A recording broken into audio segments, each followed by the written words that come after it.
Nobody was born confident. You see somebody confident, and the usual trap that everybody falls into is thinking that that person's been born this way. He's a talent, he's really confident. But I'm here to tell you, that's not true. Take me for example.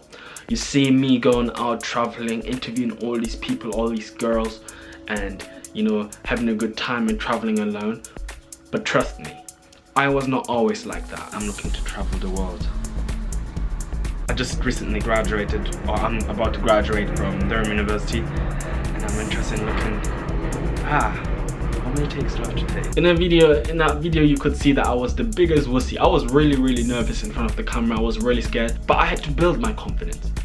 And the way I built my confidence is practice in low stakes situations. When I was in Japan, I was a bit shy talking Japanese. So what I would do is, the hotel I would stay at, I would make sure I acknowledge the staff, whether it's the cleaner or the receptionist, anybody. I would just ask them, hey, how are you? How's it going? Just to practice some of my Japanese phrases. I kept on practicing, I kept on being nice, until one day the receptionist came to me and said, my boss wants to meet you. In the end, I got to meet the boss. He showed me around the city. We had a few drinks, and we had a really good time. So the fact that I actually made a conscious decision to actually work on something that I was struggling with, it not only improved my Japanese, but also got an opportunity to meet somebody important. And that's what you want to do. You want to practice whatever you're scared of, whether it's talking to people or having friends. You want to practice in low stakes situations and make it a lifestyle.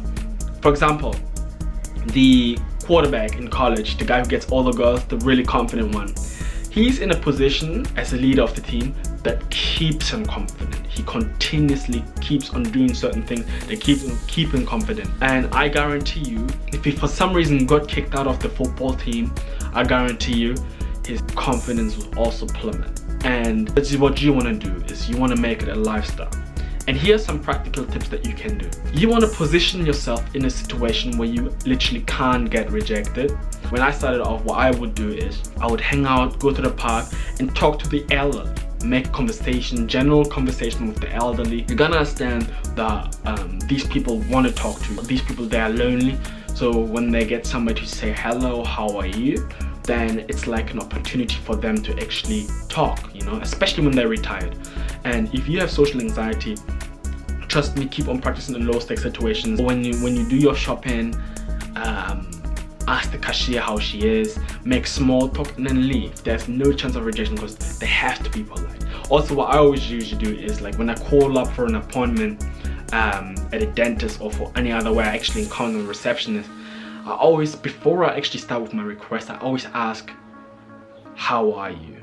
And you can tell they go out of their robotic mode, say, oh, I'm well, how are you?